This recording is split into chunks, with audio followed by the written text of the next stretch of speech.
The snow had begun before nightfall, drifting in from the northern ridge and settling over the roofs of the town like a burial cloth. By the time lanterns were lit in the saloon, the wind had turned sharp, cutting at faces and filling the alleys with a hush that swallowed every sound. Men stamped their boots at the doorway, carrying in gusts of cold air with them, and the floorboards creaked beneath their weight as the warmth of whiskey and tobacco smoke welcomed them. The lamps flickered against rough-hewn walls, and voices rose in fits of laughter, wagers, and curses. In the far corner sat a man who did not laugh nor curse nor smile. His eyes were darker than the shadow that clung to him, and though the cards rested quiet in his hands, his stillness unsettled the others at the table. He was Shawnee, though most of the men here had long stopped caring to remember which people came from where. To them he was simply the Indian, a figure of silence and rumor, a man who worked alone and kept to the edge of the town, as if it were a campfire he was never allowed to warm his hands by. The dealer's hands moved quick and sure, sliding cards across the table. The men leaned forward, eyes on the pile of coins and crumpled bills that glimmered beneath the smoke. But when one gambler laughed too loud, clapping his hand down with false bravado, the laughter caught short.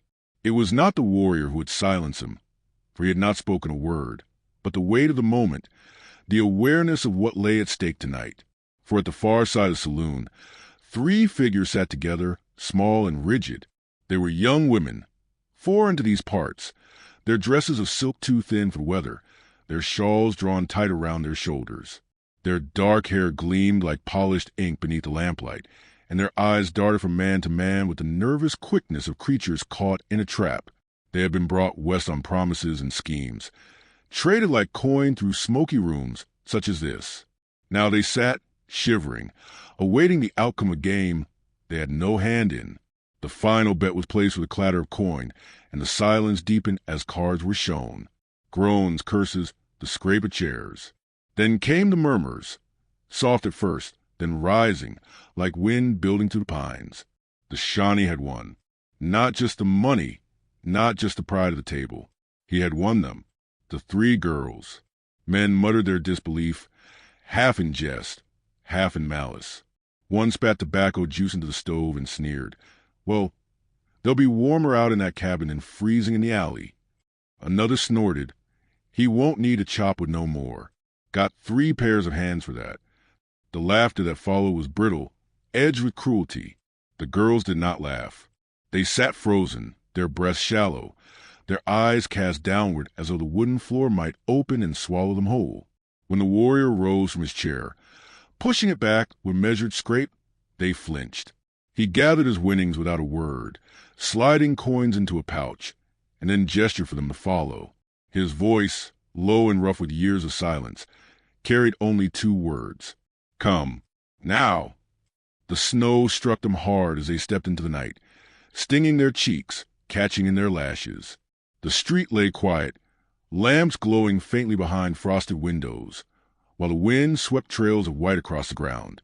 The warrior moved steadily ahead, his shoulders broad beneath a blanket of fur, his breath rising in plumes. Behind him, the 3 girls walked with hesitant steps, clutching their thin shawls, the cold cutting through them like a blade. Their fear made each step heavy, as though chains bound their ankles, though no chain held them.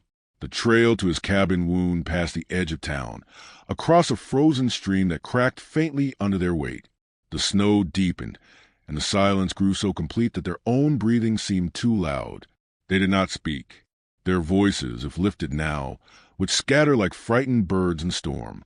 The cabin came into view at last, standing alone against the trees, smoke rising from its chimney in a wavering column. It was not a place of welcome, yet it promised warmth. He opened the door and ushered them inside. The room was dim, lit only by the low fire at the hearth. Furs lined the floor, the smell of pine wood and smoke thick in the air. It was a dwelling of a man accustomed to solitude. Few possessions, every object built by his own hand. He set about feeding the fire, coaxing it to life, while the girls huddled near the door, too afraid to move farther in. Their eyes flicked to the walls, to the weapons hung there, to the heavy axe leaning against the woodpile. Their minds imagined what might be done with such things, and their hearts hammered in their chests. He placed a pot upon the coals, added water and dried meat, then turned his gaze to them. His eyes were unreadable, dark as the forest outside. With a slow motion, he gestured toward the fire. "Warm yourselves," he said. His voice carried no kindness, but neither did it carry threat. It was a statement, an allowance. Still, they hesitated. He turned back to his work, unbothered by their fear. He knew what they saw in him. A stranger, a man of another world, one who had taken them as though they were property. Their trembling was not new to him. He had seen it in others' eyes his whole life. When he set bowls before them, steaming with stew, they glanced between themselves before daring to touch the food. Only one lifted the spoon to her lips, and even then she ate with the caution of one who expected poison. He sat apart, eating his own portion in silence, the crackle of the fire filling the room. Their fear pressed against him like the snow against the windows. He bore it without flinching, as he had borne all things. Exile, hunger, betrayal. Words were of little use in such matters. He had learned long ago that silence could be both shield and prison. That night they did not sleep easily. He spread furs upon the floor for them, near the fire, while he lay across the room with only a blanket over his shoulders. Each creak of the logs made the girls start. Their whispers rose and fell, words he could not understand, yet the sound of them filled the room like the flutter of wings. He kept his eyes closed, listening, the ache of solitude twisting within him. In town, tongues had already begun wagging. Men spoke of the Shawnee, who had won 3 girls in a hand of cards. Some laughed, others scowled. Women shook their heads, muttering of sin and shame, while children repeated tales half overheard. By morning, the story had grown taller than the church steeple, painted with rumors more cruel than truth. They said he would keep the girls like chattel, that he would work them until their hands bled. They said worse things still, things whispered behind doors when no child was near. The girls felt the weight of those words, though they had not heard them spoken. They felt it in the way eyes followed them, in the way men's laughter turned sharper when they passed, in the way no one offered help when they trudged to the snow behind him. They had been cast into his shadow, and now his shadow was theirs as well. Days passed. Snow deepened. The warrior worked without complaint, chopping wood, mending traps, skinning what game he caught. The girls remained watchful, uncertain. They cleaned as they had been taught, folded blankets, fetched water from the stream. Yet every gesture felt like submission, every movement a reminder of their place. When he returned from the forest each evening, they tensed, waiting for the command, the hand, the demand that never came. Instead, he sat by the fire, carving small figures from wood, his knife moving with patient strokes. Sometimes he hummed, a low sound that seemed less a song than a memory. The girls watched, puzzled, fear warring with a fragile spark of wonder. Could it be that he meant no harm? The question grew in silence, unanswered, gnawing at them. Still they were not free. They could not leave. The snow lay too heavy, the wilderness too vast. Without him, the cold itself would kill them. Their dependence chained them tighter than any rope could have. One evening, as the wind rattled the cabin and the fire cast long shadows across the walls, one of the girls drew close to the window. She peered out, breath fogging the glass. The warrior was outside, splitting logs with measured strikes. His breath hung in the air like smoke, each movement steady, unyielding. She watched him, her fear mingled with something else she could not yet name. Inside, the others whispered, their eyes darting toward the door. They did not yet trust him. How could they? But in the glow of the fire, with warmth at their backs and food in their bellies, the terror had dulled, softened into something quieter. The warrior paused in his work, resting the axe against the block. He stood for a moment, head lifted to the sky, as the snow fell upon him, clinging to his hair, his fur-lined shoulders. He looked not like a conqueror nor a captor, but like a man alone in the vast silence of the world. The girl at the window drew back, her heart quickening. For the first time since leaving the saloon, she felt not only fear but curiosity. She turned toward the fire, where her sisters huddled close and whispered words they barely understood. Yet in her eyes flickered a spark, a question that unsettled them all. Why, if he meant harm, had he not taken it? Why, if he sought power, did he give warmth instead. The storm outside deepened, snow whirling like ash, but within the cabin the silence shifted. It was still heavy, still thick with mistrust. Yet beneath it ran something else, fragile as a fire's glow, something that in time might grow. And as the warrior returned, boots heavy with snow, axe across his shoulder, the girls watched it with eyes no longer fixed only on fear, but on the mystery of what his silence might truly hold. The storm did not loosen its grip for days. Snow came steady, a curtain drawn across the land, and the wind moaned against the cabin walls like some restless spirit searching for a way inside.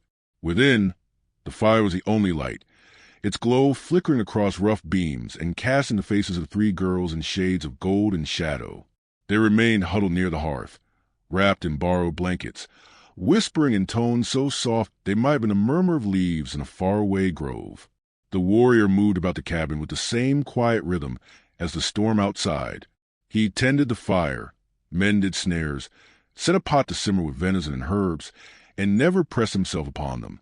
He did not touch them, did not command them beyond a gesture toward food or warmth. His silence was his language, and though they could not name it, they began to sense its weight. On the third night, when the wind shrieked so loud it rattled the shutters, he rose from his place and laid 2 more blankets at their feet. The youngest girl startled as though he had dropped a weapon, but when he returned his corner without another glance, her eyes followed him. She clutched the blanket to her chest, and though fear still gnawed at her, it was tempered by a flicker of something unfamiliar. Kindness without cause was not a thing she trusted. Yet here it was, plain as the wool in her hands. Morning came, pale and brittle. The storm had stilled, leaving the land hushed beneath a heavy quilt of white.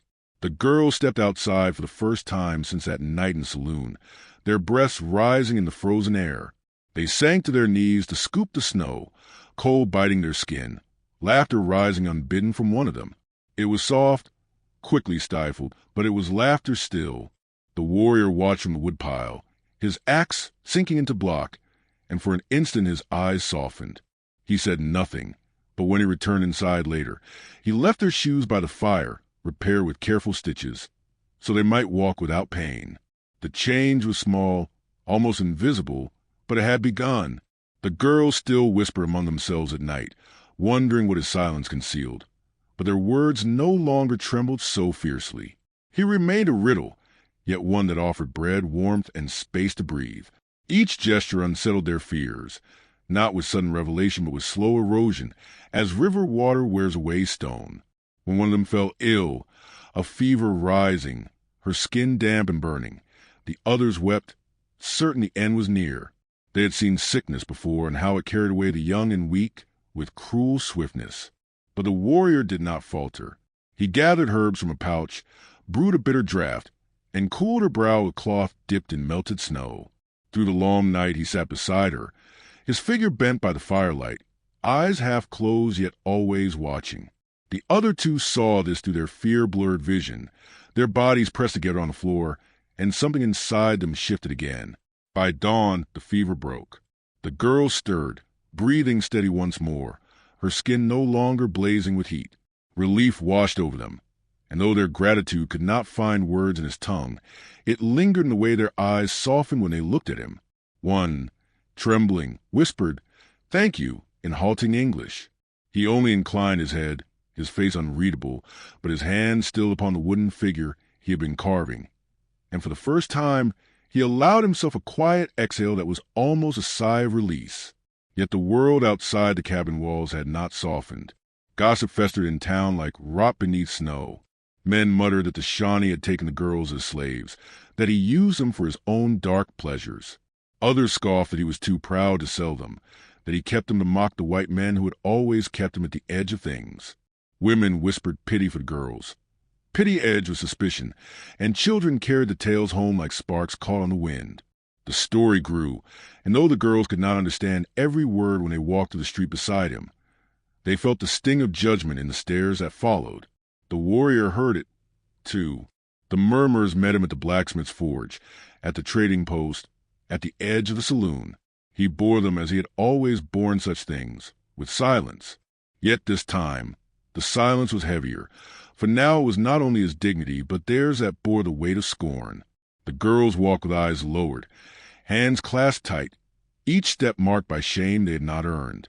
They longed to vanish back into the safety of the cabin, away from the eyes that stripped them bare. Still, they followed him, for there was no other path open to them.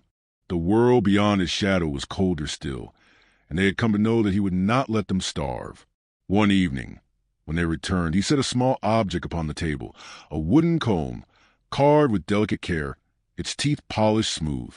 He did not offer it with words, only left it there as he turned back to fire. The eldest girl touched it first, her fingers lingering as though afraid it might vanish.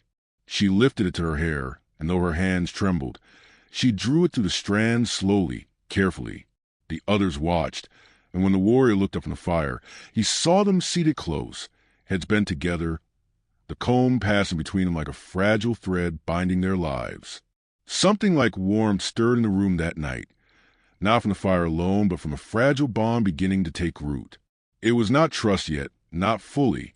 Fear still lingered, shame still burned. But a new question pulsed between them. If he meant to break them, why had he given them the tools to stand taller? The days grew longer, though the snow remained. They began to step outside more often, following him to gather wood or to fetch water from the stream. At first they trailed behind, wary and uncertain. Yet soon, one dared to carry a small bundle of sticks, another drew water without being asked. Their movements were not command but offerings, and though the warrior spoke little, the quiet between them grew less sharp, less cutting. He showed them how to set snares in the snow, how to look for tracks left by rabbits or foxes. His hands guided theirs only in gesture, never in touch, but they followed closely, their eyes intent. One caught a rabbit on her first try, and her laughter rang clear in the frozen air before she smothered it quickly, ashamed of joy in his presence. Yet he did not mock her or claim the catch for himself. He nodded once, the faintest of acknowledgments, and returned to his work. That night, the rabbit cooked in the pot beside venison, and for the first time the girls ate with more than caution. They ate with pride, a taste of contribution warming them as surely as the stew. The warrior ate in silence, but when his eyes lifted, he found theirs meeting his without flinching. Still, the shadows of gossip pressed close. On their next journey into town, a group of men lingered by the storehouse, laughter sharp as knives. One called out an offer to take one of the girls, for a fair price, his words dripping with malice. The warrior turned his gaze upon them, not with fury but with a silence, so heavy it silenced their laughter in turn. He gathered his goods, the girls close at his side, and left without a word. Yet the shame of that encounter lingered, carried like frost upon their skin. Back at the cabin, the youngest wept quietly into her shawl. The warrior did not comfort her with words, for he had none to give. Instead, he placed another log on the fire, its crackle breaking the silence, and set his carving knife aside. His stillness was his offering, his way of saying he would bear the shame with them. The night drew long, stars sharp against the dark sky, and within the cabin a new rhythm took hold. The girls began to cook without waiting for him, their laughter returning in cautious bursts. They mended his shirts, patched with uneven stitches, and placed them folded by his bed. One evening, when he returned from the woods, he found a cloth spread across the table, embroidered clumsily yet with care. They had given back what they could, not because he had demanded it, but because they had chosen to. By the end of that winter's week, something had shifted. The fear that once filled every corner of the cabin had thinned, replaced by a fragile peace. It was not love, not yet. It was not freedom either. But it was a beginning, a spark caught in the cold, carried carefully so it might one day grow into flame. The snow outside fell softer now, no longer a storm but a quiet veil upon the land. Within the cabin, the fire burned steady, its light touching four faces instead of one. They sat together, not close enough to be called family, not distant enough to be strangers. Between them lay silence still, but it was no longer a prison. It was a bridge, waiting for steps yet to come. Under the glare of the cold morning sun, the small town of Hollow Creek stirred uneasily, like a hive prodded too soon from winter's slumber. The storm had broken at last, leaving the air brittle and sharp with frost. Snow lay banked against wooden storefronts, and the muddy track of the main street was ice in patches where wagon wheels had struggled through the night before. Yet the hush that hung over the town was not born of weather alone. It was a hush of waiting, of judgment, of neighbors turned into watchers and jurors before the truth had been spoken. Inside the meeting hall, a pot-bellied stove crackled, its warmth swallowed by the room's sheer breadth and the chill pressing in from the corners. The benches filled slowly, townsfolk shaking snow from coats, their boots clapping against the warped floorboards. Men folded arms across chests, women clutched shawls tight, and children, sensing the gravity of it all, fell quiet with wide, wondering eyes. In their midst, Clara sat rigid, her hands folded so tight in her lap her knuckles burned white. She wore her best Sunday dress, though the fabric was faded at the seams, and her hair was pinned with stiff resolve. All eyes kept drifting to her, some full of pity, others of suspicion, and some alight with a cruel spark of gossip, waiting to be made solid. Clara lifted her chin, but felt the weight of their stares pressing down like stones in her pockets. Across the room, she caught sight of Sheriff Hale, his face stern, his stance unyielding. He leaned against the wall, thumbs hooked into his belt, his badge dull in the wavering firelight. For all his hard bearing, Clara thought she glimpsed hesitation in his eyes, the kind that comes when duty collides with conscience. At the front, Judge Ellsworth shuffled papers, his spectacles sliding down his nose as though reluctant to bear witness. He was a tired man, gray-whiskered and lined. His voice cracked like old timber when at last he called the gathering to order. "We're here," he said, his tone slow but steady, "to reckon with a matter that cannot be ignored, a matter concerning this young woman, Clara Whitlock, and the accusations laid against her." A murmur swept through the benches, like wind through dry grass. Clara's throat tightened, but she forced herself to meet the judge's gaze. He looked back at her as one might regard a lost child on a dark road, sorrowful yet uncertain of what road must be walked. "Clara Whitlock is accused," Ellsworth continued, "of sheltering an enemy, of giving succor to a wounded Comanche warrior, one found in her cabin 2 nights past. Some say this act is treachery, a danger to the settlement. Others say it is but an act of compassion, misguided though it may be. It is our charge to weigh her choices and decide what justice demands."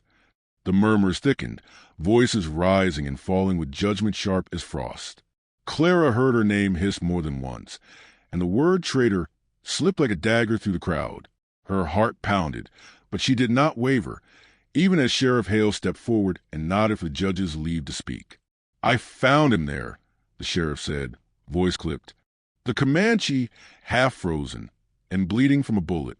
Clara had him hidden beneath blankets near her hearth. She said he would have died otherwise." "That may be so, but this is not some stray hound. He is a raider, one who might have ridden against us before, and one who, if healed, might do so again." A man in the back barked agreement. "We lost kin in last summer's raid. You think they'd spare our wounded?" Another chimed in, harsher still. "Aiding him puts all of us at risk. We should have hanged him outright and her alongside him."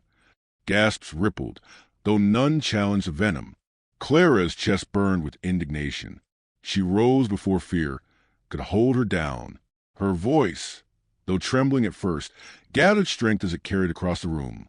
"I did what was right, what any decent soul ought to have done. He was a man in need, not a beast. His life was slipping away on my floor, and I would not stand idle and watch him die." The hall crackled with unease. Some turned eyes away, unwilling to bear the conviction in her voice. Others glared sharper still. Clara felt their weight, but pressed on. "You all know what it is to bleed, to fear for your life. Would you have wanted mercy denied you if fortune had cast you wounded and alone?" The silence that followed was taut, strained to the point of breaking. Then came a voice from the doorway, low but firm. It was Red Elk, the very warrior she had saved. He stood unsteadily, bandaged still, his eyes dark pools reflecting firelight. His presence drew a collective gasp, and a half-dozen men lurched to their feet, hands darting to rifles or knives. Sheriff Hale's hand hovered near his revolver, though he did not yet draw. Red Elk lifted his palm, a gesture both of peace and defiance. "I did not come to harm you," he said, his English thick but clear. "I came because I owe her my life. Without her, I would be bones in the snow." His gaze fell to Clara, softer than. "She saw a man where you saw an enemy. That is why I live. That is why I came to stand." The hall teetered between chaos and awe. Judge Ellsworth's gavel cracked like a whip against a desk. "Order," he thundered, though his own hand trembled around the handle. The crowd simmered down, though distrust still buzzed in the air like hornets. "Why are you here, Red Oak?" the judge asked, voice cautious. The warrior straightened as best his wounded body allowed. "To speak truth, my people are not demons. We fight because we are hunted, driven from lands of our fathers. But this woman showed me a mercy I had not thought possible from your kind. I came to tell it before she suffers for her kindness." Whispers coursed through the benches. Disbelief mingled with reluctant respect. Some sneered, others wavered. Clara felt her breath catch. She had not expected him to come, to risk himself again for her sake. A knot formed in her throat, and she swallowed hard against tears. The judge rubbed his temples, the weight of it all pressing down on him.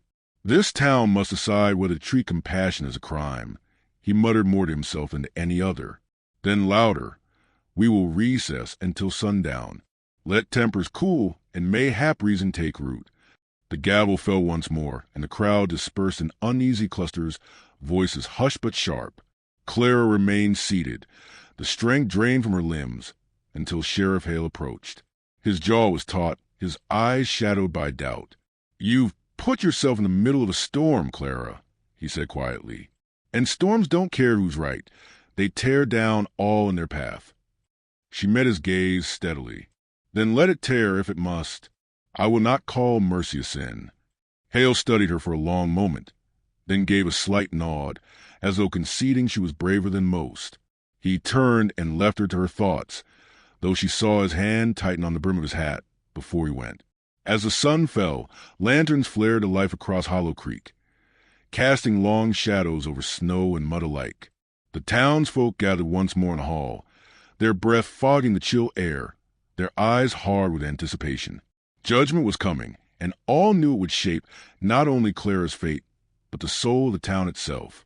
The benches creaked under the press of bodies. The stove glowed red, but no warmth seemed to reach the room's corners. Clara stood again at the front, Red Elk nearby, his frame straight despite the weakness in his legs. Sheriff Hale lingered close, ready to act should chaos break loose. Judge Ellsworth cleared his throat, his gavel resting idle on the desk. "We have heard testimony. We have weighed the act. It is time for Hollow Creek to decide whether this young woman is guilty of betrayal, or whether her deed was a measure of courage few among us would dare." The hall held its breath. Neighbors looked to neighbors, eyes searching for certainty that none possessed. A voice rang out from the benches, sharp and cold. "She chose him over us. That's betrayal plain and simple." Another voice, quieter but firm, answered, "Or maybe she chose what's right over what's easy." Back and forth they went, words clashing like steel, until the judge raised his hand. "Enough. The choice is not for shouts, but for vote. Each of you must look to your own conscience and mark where justice lies." Slips of paper passed from hand to hand, scratched in haste with verdicts that would weigh heavier than lead. They filled a box, one by one, the sound of paper against with loud in the silence. When the last was cast, Judge Ellsworth opened the box, his hand shaking as he unfolded each slip. The tally grew before him, each mark a heartbeat, each word a lash. At last he looked up, his eyes weary but steady. "By the voice of this town," he said, his words slow as if dragged from stone, "Clara Whitlock is found not guilty." A gasp shuddered through the hall. Relief surged through Clara's chest, but it was not unbroken, for though some applauded softly, others spat curses and turned away. The town was divided, a rift cut deep, and the wound would not heal easily. Judge Ellsworth's gaze lingered on her. "Mercy is a heavy weight, Miss Whitlock. See that you bear it well." Red Elk bowed his head to her, gratitude shining in his dark eyes. Sheriff Hale gave her the briefest of nods, his expression unreadable but not without respect. And though Clara's heart thundered with relief, she knew the hardest part had only begun. For Mercy had spared her life, but it had also marked her. In the silence that followed, she felt the eyes of Hollow Creek upon her, and she knew judgment lingered still, unseen but heavy as ever.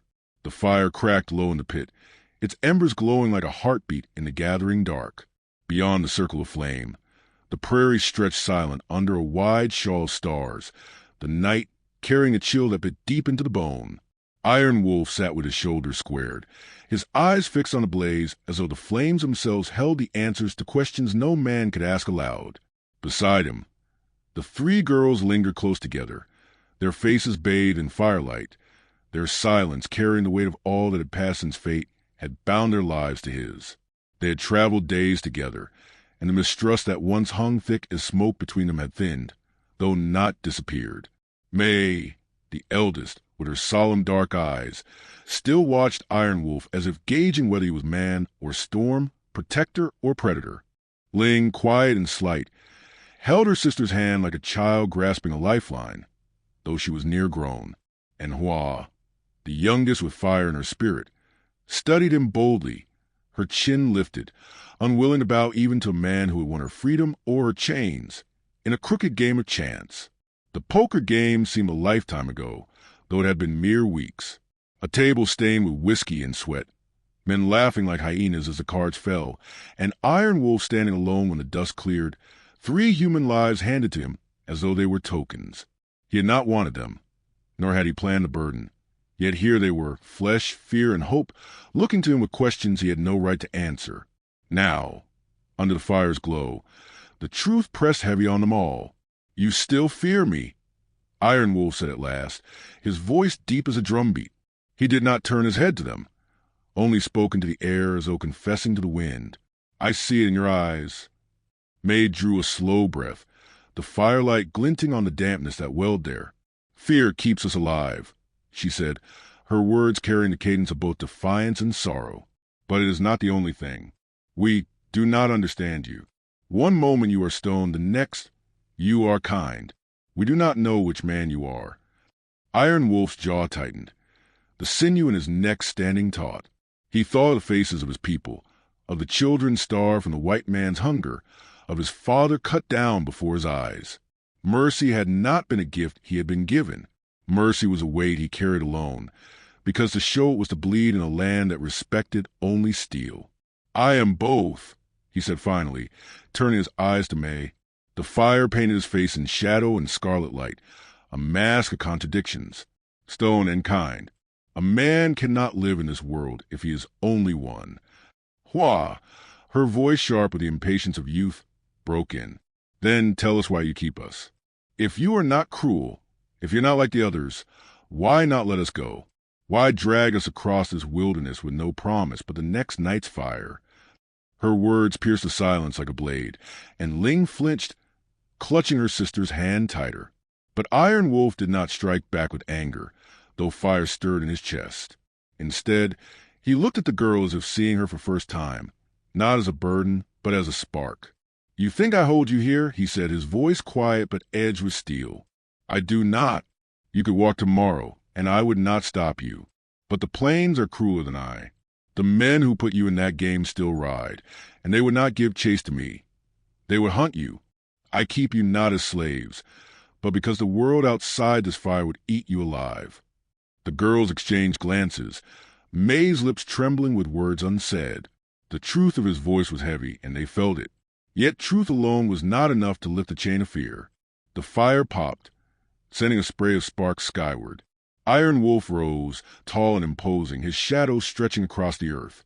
"Come," he said. "There's something you must see." They hesitated, but his tone carried neither command nor plea, only the weight of inevitability. One by one they stood, following him beyond the fire's glow into the prairie night. The stars were vast above them, a dome of silver. He led them to a ridge where the land fell away to a valley, and there in the moonlight lay a small mound of stones, carefully stacked, weathered by time. "This," Iron Wolf said, kneeling before the mound, "is where my wife lies. She was Shawnee, strong as oak and gentle as spring rain. She carried my child. Both were taken when soldiers came to burn our village. I cannot save them." His voice caught, roughened by memory, but he pressed on. "Since that day, I have carried two truths. The world takes without mercy, and a man must choose if he will take as well or protect what little remains." The girls stood silent, their breath caught in their throats. The night seemed to hush around them, the wind bending grass like a prayer. "I won you in a game I did not ask for," Iron Wolf continued, rising to meet their gaze. "But you are not my property. You are my charge, as if the spirits placed you in my hands to test whether I would fail again or stand." Tears welled in Ling's eyes, and she pressed her face into May's shoulder. Hua swallowed hard, her defiance faltering, though the fire in her spirit still smoldered. And May, whose eyes had judged him most harshly, now looked on him with something changed. Not trust, not yet, but the beginning of it. The return of the fire was quiet, each step heavy with thought. They sat again, the flames warming faces damp with unspoken tears. For the first time, the silence was not born of fear, but of reckoning. It was May who broke it. "If what you say is true, then we are not prisoners. We are companions." Iron Wolf inclined his head slowly, solemn as stone. "Companions, if you choose it." The words fell like seeds into the earth of their hearts, and something took root. Ling's hand slipped from her sister's grip, not because she no longer needed it, but because she trusted she could stand on her own.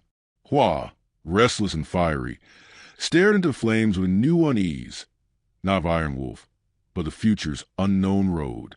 And May, who had carried the weight of protector and mother to her sisters, felt for the first time that she was not alone in the burden. The night stretched long, the fires sinking to embers, yet none of them moved to sleep. They sat together, the weight of judgment lifting, not gone but shared. And as the wind whispered over the plains, carrying with it the scent of grass and ash, they knew that the world had not changed, but they had. Iron Wolf looked upon them. 3 lives he had not sought but would not abandon. In the firelight's glow, he felt the presence of his lost wife beside him, her spirit nodding with quiet approval. For the first time in many years, he let the ember of peace settle within his chest. The night was no less cold, nor the wilderness less cruel, but within the circle of fire and the bond born of suffering and choice, they found something that neither fear nor fate could take. They had found redemption, in him, in themselves, in the fragile trust that bound them. And as dawn's first light began to edge the horizon, painting the sky in hues of golden blood, Iron Wolf rose, his voice low but steady. "The road ahead is long," he said, "but we will walk it together." And so they did.